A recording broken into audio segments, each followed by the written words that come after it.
চালবিহীন instant powder পায়েসের recipe খাওয়া যায় কখনো চিন্তা করে দেখেছেন কি?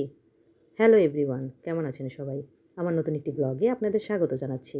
আজকে আমি আপনাদের জন্য নিয়ে হাজির হয়েছি সম্পূর্ণ ভিন্নধর্মী ইউনিক একটি ইনস্ট্যান্ট পাউডার পায়েসের রেসিপি নিয়ে। আশা করছি আমার আজকের রেসিপিটি আপনাদের ভালো লাগবে। তো চলুন শুরু করা যাক আজকের রেসিপি। পুরো প্রক্রিয়াটি দেখিয়ে দিচ্ছি আমি আমার ভিডিওর মাধ্যমে। এই রেসিপিটি তৈরি করতে আমার লাগবে এখানে প্রায় 7-8 পিসের মতো ব্রেড। এই ব্রেড দিয়ে আজকে আমি ইনস্ট্যান্ট পাউডার পায়েস তৈরি করে দেখাবো। এই ব্রেডে চাইলে আপনারা পুরোটাই ইউজ করতে পারেন, কিন্তু আমি আজকে এই পুরো ব্রেড দিয়ে এই পায়েসটি তৈরি করে দেখাবো না। আজকে তৈরি করে দেখাবো ব্রেডের সাইডের অংশ দিয়ে। ব্রেডের সাইডের ব্রাউন অংশ দিয়ে আজকে আমি পাউডার পায়েসটি তৈরি করব। সাধারণত এই সাইডের অংশগুলোকে ফেলে দেওয়া হয়, নয়তো বা ব্রেড ক্রাম্ব তৈরি করা হয়, কিন্তু এই সাইডের অংশ দিয়ে অনেক ধরনের সুন্দর সুন্দর মজাদার রেসিপি তৈরি করা যায়। তো এখান থেকে আজকে আমি একটি রেসিপি আপনাদের সাথে শেয়ার করছি।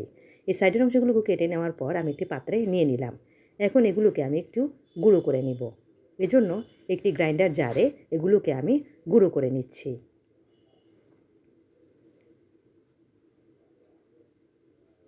ব্রেড ক্রাম্ব যেভাবে করা হয়ে থাকে ঠিক সেইভাবেই গুঁড়ো করে নিচ্ছি।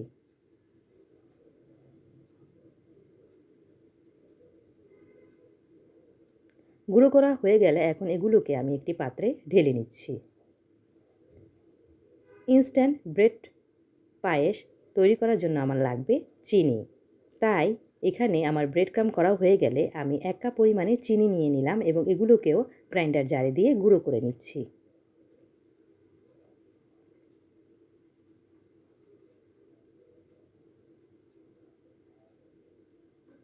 চিনিগুলো গুঁড়ো করা হয়ে গেলে এখন আমি চিনিগুলোকে এক সাইডে রেখে দিচ্ছি।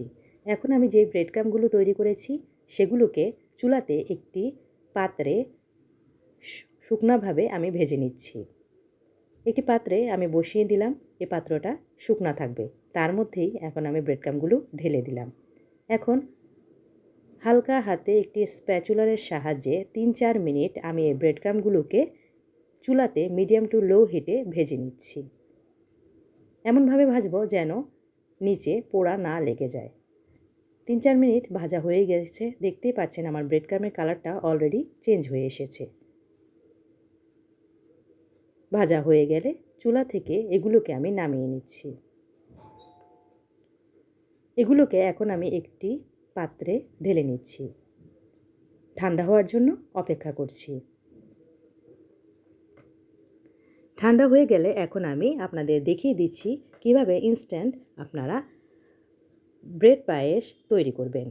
এখানে আমি প্রথমে নিয়ে নিলাম 1 কাপ পরিমাণে ব্রেড ক্রাম্ব। তার মধ্যে দিয়ে দিয়েছি 1 টেবিল চামচ পরিমাণে কর্নফ্লাওয়ার এবং 1 টেবিল চামচ পরিমাণে কাস্টার্ড পাউডার। সাথে দিয়ে দিয়েছি চিনি গুঁড়া 1/2 কাপ পরিমাণে এবং দিয়ে দিলাম গুঁড়া দুধ 1 টেবিল চামচ পরিমাণে। সবগুলো উপকরণকে এখন আমি ভালোভাবে মিশিয়ে নিয়েছি এই ব্রেড ক্রাম্বের সাথে। ব্যাস তৈরি হয়ে গেল আমার ইনস্ট্যান্ট ব্রেড পায়েস রেসিপি। এগুলোর সাথে আপনারা চাইলে বাদাম, কিশমিশ মিশিয়েও রেখে দিতে পারেন এয়ারটাইট বক্সে ভরে একটি কন্টেনারে। প্রায় 1-1.5 মাস এগুলো ভালো থাকবে। যখন তখন ইনস্ট্যান্ট নামিয়ে খেতে পারবেন। কীভাবে রেসিপি তৈরি করবেন পুরো প্রক্রিয়াটি দেখিয়ে দিচ্ছি। আমি এখানে একটি পাত্রে নিয়ে নিয়েছি প্রায় 2 কাপের মতো লিকুইড দুধ। তার সাথে এখন আমি দিয়ে দিচ্ছি প্রায় 1 থেকে 1.5 কাপের মতো ইনস্ট্যান্ট ব্রেড পাউডারটি। ইনস্ট্যান্ট ব্রেড পাউডারের পায়েসের মিক্সিংটি আমি এখন দুধের সাথে মিশিয়ে দিয়েছি। ভালোভাবে মেশানো হয়ে গেলে তার সাথে দিয়ে দিচ্ছি কাঠবাদাম, কাজু বাদাম এবং কিশমিশ। আপনারা যদি এখানে 1 কাপ দুধ নিয়ে থাকেন তাহলে 1/2 কাপ পরিমাণে ইনস্ট্যান্ট এই পাউডার পায়েসটি নেবেন। তাহলে এর পরিমাপটি ঠিক থাকবে এবং সহজে ঝটপট তৈরি হয়ে যাবে। মেশানো হয়ে গেলে এখন আমি এই পাত্রটা চুলাতে বসিয়ে দিয়েছি। মিডিয়াম হিটে এখন আমি জাল দিয়ে নিব। প্রায় 3-4 মিনিট জাল দেওয়া হয়ে গেলে দেখবেন অলরেডি এগুলা ঘন হয়ে আসছে। আমার পায়েস অলরেডি ঘন হয়ে এসেছে, দেখতেই পাচ্ছেন। এবং আমি উপর থেকে একটু গুঁড়া দুধ দিয়ে দিলাম। এটি অপশনাল, চাইলে স্কিপ করতে পারেন।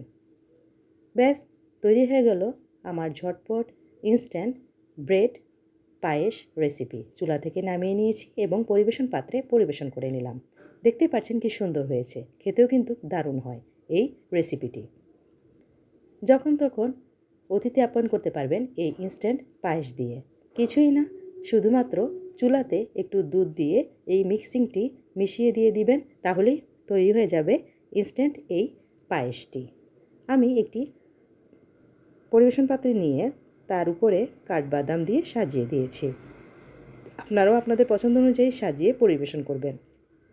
চাইলে এটা ঠান্ডা ঠান্ডাও পরিবেশন করে খেয়ে নিতে পারেন। তো কেমন লাগলো আমার আজকের এই রেসিপিটি, ইনস্ট্যান্ট ব্রেড পায়েস রেসিপিটি? আশা করছি আপনাদের ভালো লেগেছে এবং কাজে আসবে। অবশ্যই একবার তৈরি করে খেয়ে দেখবেন।